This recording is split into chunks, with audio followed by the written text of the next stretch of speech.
There's a long road for those areas where infrastructure's been destroyed. That's 24th District State Representative Paul Renner describing what those hard hit by Hurricane Ian are facing to get power back. He compares Ian to other hurricanes. I think you can safely say that this hurricane is, if not the worst that's ever hit Florida, one of the worst for quite some time, just because of the scope of the storm, coming all the way into Volusia, Flagler County. I was with the governor touring homes in St. Johns County in the Davis Shores area that have been flooded out that far away from where it made landfall. And so obviously the devastation in southwest Florida is far greater, but there were, just in the FPNL area, 2.2 million people that were out of power. And of course, in Flagler and in Volusia as well, St. John's, that power's obviously been restored. And it will be a while until southwest Florida gets its power back. It's actually reestablishing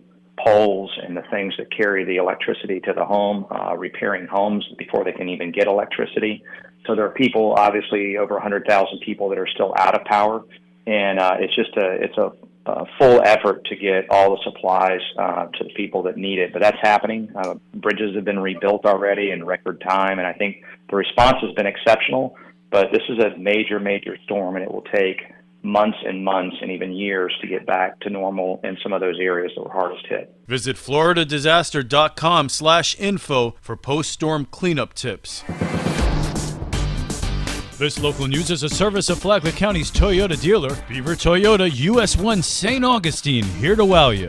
Palm Coast firefighters are helping out with cleanup efforts from Hurricane Ian. The Palm Coast Fire Department has deployed 4 members to southwest Florida to assist with emergency operations in the areas impacted by Hurricane Ian. Advanced Life Support Engine 232 deployed as part of an engine strike team to assist in answering 911 calls in Collier and Lee counties. Both counties are among the hardest hit by Hurricane Ian. Lieutenant Patrick Giuliano, Public Information Officer for the Palm Coast Fire Department. This week we deployed an advanced life support fire engine with 4 of our firefighters to go down to southwest Florida, and today they're in Fort Myers Beach, serving that community there. And they're there to assist the local community recover from Hurricane Ian, help that community by running the emergency medical and fire calls that come in. The Palm Coast Fire Department is a member of the statewide Emergency Response Plan, SERP Region 3.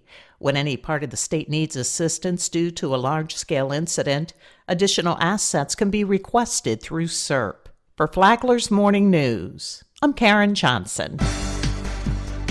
2 men face charges for stealing from a Palm Coast restaurant, what some refer to as liquid gold. Sheriff Rick Staley says it happened last Thursday early in the morning. An alert deputy on patrol of closed businesses discovered 2 men acting suspicious wearing headlamps on their head behind and inside a storage area of Woody's Barbecue.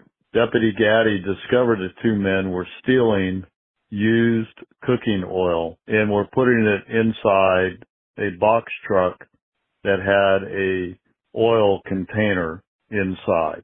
Deputies discovered this box truck held 7,000 gallons of used cooking oil with a value of approximately $5,000. And that's why it's called liquid gold. Used cooking oil is used to make diesel fuel and other products. This is a huge billion-dollar industry that has seen thefts of cooking oil increase dramatically across the country as diesel fuel has increased. The 2 men, who are not from Flagler County, were booked into jail on $5,000 bond each. I'm Rich Petchke. Midterm elections are on November 8th. Meet Flagler County Supervisor of Elections, Katie Lenhart. Lenhart said on a recent episode of Common Grounds that one of the many things that her office does is to qualify candidates to run for office. Constitutional officers like the sheriff, tax collector, property appraiser, myself, and the clerk of court. Also, county commissioners qualify with our office. We assist the cities like City of Palm Coast, Flagler Beach, Bunnell. And when Beverly Beach does have an election, we assist those cities with their candidate qualifying. Lenhart said that she accepts financial paperwork from candidates throughout the year. Listen to Common Grounds on Sunday mornings at 10 here on WNZF or on the Flagler radio app. Tomorrow, the supervisor runs her own office. From the WNZF newsroom, I'm Deb Albertson. And now you're up to date on Flagler's Morning News. I'm Rich Carroll.